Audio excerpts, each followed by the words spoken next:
ہیں، آپ farmer MNA بھی ہیں اور اسی کے ساتھ ساتھ آپ ایڈوکیٹ بھی ہیں اور آپ لوگوں نے اکثر ان کو دیکھا بھی ہوگا۔ وداؤٹ اینی ڈیلے آپ لوگوں کی بھرپور تالیوں میں دعوت دیتا ہوں چودھری منظور صاحب۔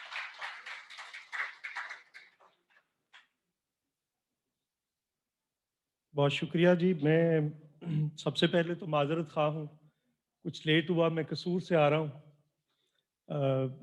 اس وجہ سے کچھ راستے میں تھوڑا پرابلم ہوا ہے۔ میرا خیال ہے کافی آپ لوگوں نے اسپیچز سن لی ہیں۔ میں صرف پہلے مشکور ہوں آپ سب کا، UMT میں آپ لوگوں نے یہ لیڈرشپ کنونشن رکھا ہے۔ میرے نزدیک 5 کوالٹیز ہونی چاہیے لیڈرشپ کے اندر۔ نالج ہونا چاہیے، آپ کی کمٹمنٹ ہونی چاہیے، آپ کے پاس اسکل ہونی چاہیے، آپ کا گول کلیئر ہونا چاہیے، اور آپ جہاں بھی ہیں be honest to your constituent. بس میری بات ختم ہو گئی ہے۔ میرا خیال اسپیچز سن لی ہیں آپ نے کافی، اگر کوئی سوال ہو تو آپ کر سکتے ہیں۔ اگر آپ چاہتے ہیں کہ میں تھوڑا ایکسپلین کر دوں تو پھر میں کروں گا، لیکن بہتر ہوگا آپ لوگ سوال کر لیں بجائے اس کے کہ ہم اپنا بھاشن دیتے رہیں۔ آپ کا کوئی سوال ہوگا تو زیادہ انٹریکٹیو ہو جائے گا۔ چونکہ ہمیں بہت عادت ہے تقریریں کرنے کی، تو میں نے کہا کہ میں بہت پریسائز رہوں، بریف رہوں۔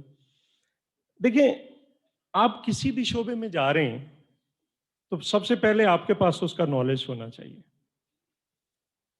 مثلا نالج صرف اگر آپ ایک خاص لائن پہ جا رہے ہیں اس کا تو ہونا ہی چاہیے، لیکن اگر آپ کے پاس نالج کے اندر ورسٹیلٹی نہیں ہے تو آپ اس شعبے میں بھی ایک خاص سٹیج پہ جا کے سٹیل کر جائیں گے۔ مثلا میں اگر پالیٹکس میں، چونکہ میرا تعلق پالیٹکس سے ہے، میں اسٹوڈنٹ پالیٹکس سے قصور کالج میں ضیاء الحق کے دور میں 79-80 کے اندر میں قصور کالج کا پریزیڈنٹ ہوا تھا، اور اس کے بعد مسلسل ایک گراس روٹ لیول سے میں اس پارلیمنٹ کے اندر گیا۔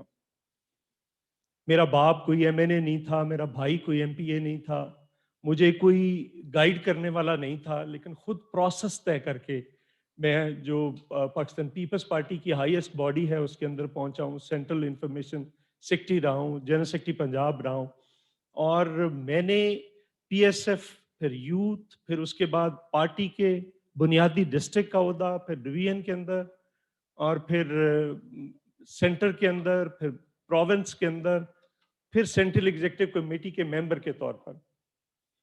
سو ایک سفر طے کیا ہے، لیکن اس میں جو ورسٹیلٹی آف نالج ہے وہ آپ کے پاس ہونا چاہیے۔ میں ابھی بات سن رہا تھا مزمل صاحب کی، دیکھیں آپ کو ابھی تک یہ نہیں پتا، ایک دن آپ اٹھتے ہیں آپ کو پتا چلتا ہے کہ یہ پاکستان میں چائنا کا سسٹم ہونا چاہیے، پھر آپ اگلے دن اٹھتے ہیں تو آپ کو پتا چلتا ہے نہیں سعودی عرب والا سسٹم ہونا چاہیے، پھر اگلے دن آپ اٹھتے ہیں تو آپ کو پتا چلتا ہے نہیں ایران کا سسٹم بہت بہتر ہے، پھر آپ یورپ کی مثالیں سننا شروع ہو جاتے ہیں۔ تو پہلے تو یہ ہے کہ آپ کے پاس اگر نالج ہے تو نالج کے پیچھے کو اس کی بیسس بھی ہونی چاہیے۔ آج کل تو ایک نئی ڈیبیٹ ہے جس میں میں بھی انٹر ہوں دنیا کے اندر، ہمارے کچھ اکانومسٹ ہیں اور کچھ سوشل سائنسز کے ایکسپرٹس ہیں، سوشل سائنٹسٹ ہیں۔ سوال یہ ہے جو ڈیبیٹ ہو رہا ہے، ایک تو یہ ہماری ڈیبیٹ چل رہی ہے پچھلے 2 سال سے کہ what is the character of the Chinese economy, اس کے اندر ترقی کیا ہے، اس کے سائیکلز کیا ہیں، اس کے 5 ایئر پلانز کیا ہیں، یہ نہیں ہے۔ اس کو کیریکٹرائز بھی کرنا پڑے گا کہ وہ کیا ہے، وہ میریکل کیا ہے جس نے صرف 3 دہائیوں کے اندر دنیا کی 70 سے 80 کروڑ آبادی کو غربت کی لکیر سے اٹھا کر کہاں پہ پہنچا دیا۔ اس نے وہ بیچ والا مرحلہ ہی عبور کر لیا ہے، وہ سیدھا سائیکل سے اٹھ کر بڑی گاڑیوں پہ گئے ہیں۔ جو لوگ چائنا گئے ہیں 80s کی دہائی میں، 70s کی دہائی میں، وہاں پہ سائیکل تھا۔ آخر کیا ہوا؟ لیکن لیٹسٹ سوال یہ ہے، کیونکہ میں اکنامکس کا سٹوڈنٹ نہیں اور حساب میرا ہمیشہ سے بڑا برا رہا ہے، اور آپ अकाउंट्स के हैं, मेरा ये एक रिश्ता भी है, भतीजा है मेरा, जो आपके टीचर हैं, मेरे दोस्त हैं, मियां असलम साहब उनके बेटे हैं। मेरा हिसाब कभी भी अकाउंट्स में, हिसाब में मुझे कभी भी कोई दिलचस्पी नहीं रही। तो मुझे लाकर इन्होंने खड़ा कर दिया आपके सामने, जो अकाउंट्स के लोग हैं, कॉमर्स के लोग हैं। लेकिन मैंने ये सारी चीजें प्रोसेस में सीखी हैं। मुझे सारी इकोनॉमीज, मुझे एडम स्मिथ को पढ़ने का मौका मिला है, मुझे लॉर्ड केन्स को पढ़ने का मौका मिला है, मुझे मार्क्स को पढ़ने का मौका मिला है, मुझे लेटेस्ट थेरी जो है माइकल रॉबर्ट्स आजकल जो लिख रहे हैं, या बाकी थेरीज हैं, उनको पढ़ने का मौका मिला है मुझे। और उसमें आजकल लेटेस्ट ये है कि कोई भी दुनिया का निज़ाम, चाहे वो गुलामदारी निज़ाम हो, जागीरदारी निज़ाम हो, सरमायादारी निज़ाम हो, सोशलिज्म हो, वो एक अरसे तक कंपीट करता है उस अहद की तमाम तर इजादात को, और जो एब्सोल्यूट होता जाता है वो निकलता जाता है, उसकी जगह पे किसी नए निज़ाम ने लेनी है।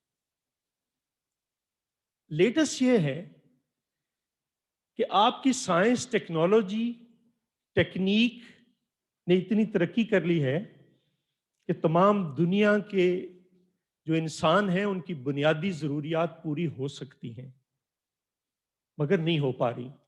ये सवाल है। मसलन इस पे प्रोडक्टिव कैपेसिटी जो है उसमें और ह्यूमन नीड्स के अंदर एक खलीज है। इंसानी जरूरियात मौजूद हैं, प्रोडक्टिव कैपेसिटी, वो मार्क्स की थ्योरी थी ओवर प्रोडक्शन, यानी वो कहता था कि ये सरमायादार ओवर प्रोडक्शन कर लेते हैं, उसके बाद ये सेल नहीं कर पाते तो उसका बहरान आ जाता है। लेकिन आज उन्होंने मॉनिटर कर लिया कंप्यूटर के जरिए मार्केट को, तो मार्केट को जब उन्होंने मॉनिटर कर लिया, वो पैदा ही नहीं करते। पहले तो ओवर प्रोडक्शन का बहरान था, अब वो अगर पैदावार ही नहीं करते तो फिर बहरान तो कोई है। तो इसको डिटर्मिन किया है, एक थेरिटिशियन थे, बेसिकली साउथ अफ्रीका से थे, बट वो मूव करके गए लंदन, इंग्लैंड गए, टेड ग्रांट उनका नाम था। तो उसने इसको फिर डिटर्मिन किया है कि today the crisis is the crisis of the over production, productive capacity, not the over production but the productive capacity, यानी पैदावार करने की सलाहियत में। आपको बहुत हो गया, ये थ्योरेटिकल हो गया, एक दो मिसालें देना चाहता हूं। मतलब जो टोयोटा कार है, ये अगर अपनी पूरी पैदावार दे दे तो ये 5 साल के अंदर दुनिया की हर फैमिली को उसकी जरूरत के मुताबिक कार फराम कर सकती है। एक मिसाल दे रहा हूं, एसीसी जो है, जो अमेरिकन कंस्ट्रक्शन कारपोरेशन है, उसकी प्रोडक्टिव कैपेसिटी इतनी है वो 10 साल के अंदर दुनिया के हर इंसान को उसकी जरूरत के मुताबिक उसकी रहाइश फराम कर सकती है। मैं सिर्फ एक एक की मिसाल दे रहा हूं, आप हजारों कंपनी से।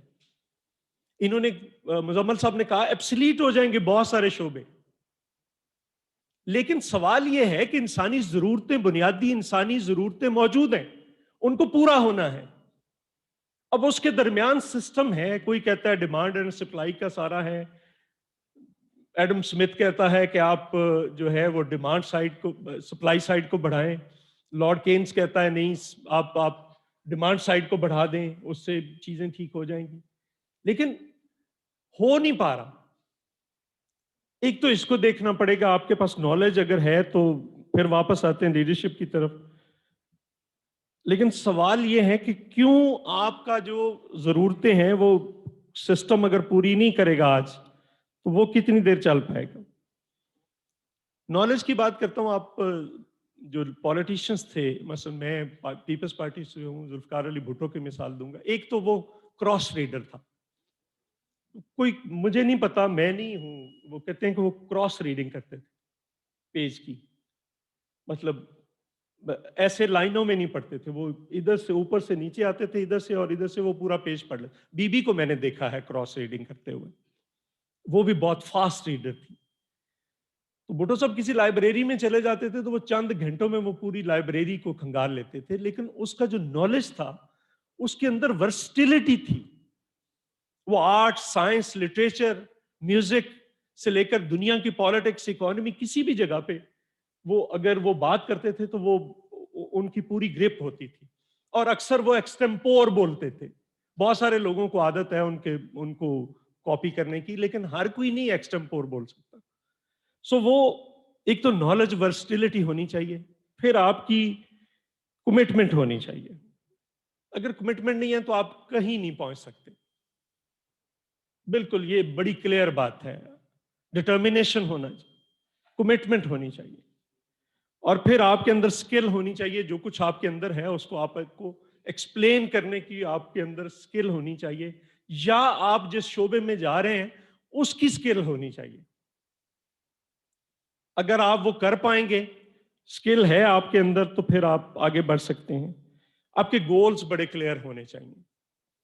बस मैं जब स्टूडेंट था तो मैंने एक, अपनी मिसाल देना अच्छा नहीं होता, लेकिन मैं सिर्फ आपको बताने के लिए, क्योंकि मैंने स्ट्रगल करके यहां पे पहुंचा हूं। मेरा गोल ये था कि मैंने एमएनए बनना है, एमपीए नहीं बनना।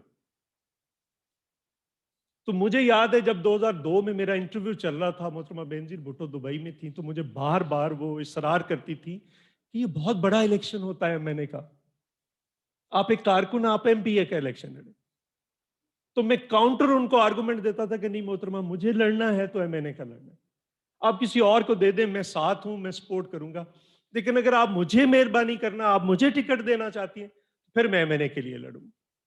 अब मेरे मुकाबले पे कौन लोग थे, मुझे वो बार बार वो भी कह रही थी। मियां खुर्शीद महमूद कसूरी, वो ओनर हैं, आपको पता है, बेकन हाउस के। दूसरी सईदा नीलोफर मैदी, वो बेटी हैं पैकेजेस वालों की। तीसरे हमारे लोकल थे शेख वसीम, वो सेठ आबा साहब के भतीजे हैं, आप लोगों ने भी नाम सुना होगा शायद। और उसमें मैं आ गया जिसके पास अपनी गाड़ी भी नहीं थी। तो मैं अक्सर स्पीचेस में कहा करता था कि मैं जब जलसे किया करता था तो ये एक बात कहता था कि मैं भी इस इलेक्शन जो है, ये मिस्र का बाजार है, ये लगा हुआ है, ये लोग पैसे वाले हैं, ये खरीदना चाहते हैं, लेकिन चूंकि मेरा इश्क लोगों के साथ सच्चा है, तो मैं भी जुलेखा की तरह यूसुफ को खरीद के लेके जाऊंगा, इलेक्शन के यूसुफ को एक अट्टी के साथ ही खरीद के लेके जाऊंगा।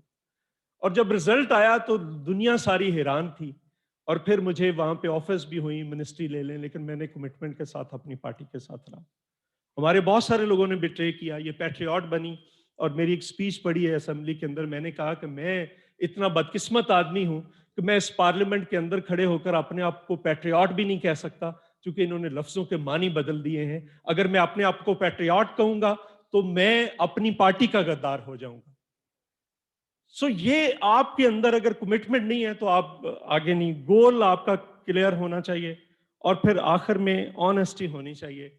आप जिस भी कॉन्स्टिट्यूएंट आपका जो है, अगर आप लीडर हैं, किसी शोबे में हैं, किसी किसी भी आप जगह पे हैं, तो आप अपने जो लोग हैं उनके साथ आपकी ईमानदारी के साथ आपको खड़े होना पड़ेगा।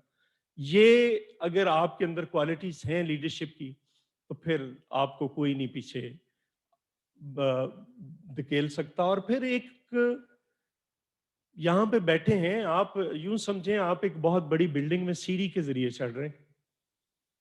पहली जो फ्लोर होगा उस पर बहुत रश है, दूसरे पे कम हो जाएगा, अल्टीमेटली आखिरी फ्लोर पे पहुंचते पहुंचते आपको बहुत कम लोग मिलेंगे जो आपको compete कर रहे हों। लेकिन ये भी हो सकता है कि हम एक ऐसा मुआशरा जन्म दें जिसका मैं आइडियोलॉजिकली हूं कि वहां पे हम इकट्ठे जिएं, इकट्ठे मरें, इकट्ठे मूव करें, और एक हम कलेक्टिव एफर्ट के जरिए, समाज हमेशा एक कलेक्टिव एफर्ट के जरिए आगे बढ़ता है, इंडिविजुअल एफर्ट उसको कंट्रीब्यूट करती है। अगर कोई ये समझता है कि कलेक्टिव एफर्ट के बगैर आप आगे बढ़ सकते हैं, आपके पीछे पता नहीं आप जो सब्जेक्ट पढ़ रहे हैं, आप सदियों का सफर होगा उस सब्जेक्ट के पीछे। आप यहां पे हैं, आपको वो एकदम से मिल गया। कितनी साइंसी इजादात हैं जिनके पीछे क्या क्या होगा, कैसे कैसे लोगों ने क्या क्या कुर्बानियां दी होंगी। वो पढ़ रहा था, जो जिस डॉक्टर ने ये शुगर के बारे में पता चलाया, वो लोगों का पेशाब चखा करता था और भाइयों तक। उसने कितनी बड़ी कुर्बानी दी, कोई सोच सकता है आज? लेकिन उसने अल्टीमेटली ये साबित कर दिया कि इसके अंदर प्रॉब्लम है और ये प्रॉब्लम है। और आज कितने लाखों लोग हैं, करोड़ों लोग हैं जो उससे बच रहे हैं, उसकी इस इजाजत से। सो ये चीजें हैं, अगर आप इन चीजों पे खड़े रहेंगे, आगे बढ़ने का रास्ता आपके पास होगा, बिल्कुल होगा, और आप आगे बढ़ते जाएंगे। बहुत शुक्रिया। अगर कोई क्वेश्चन है तो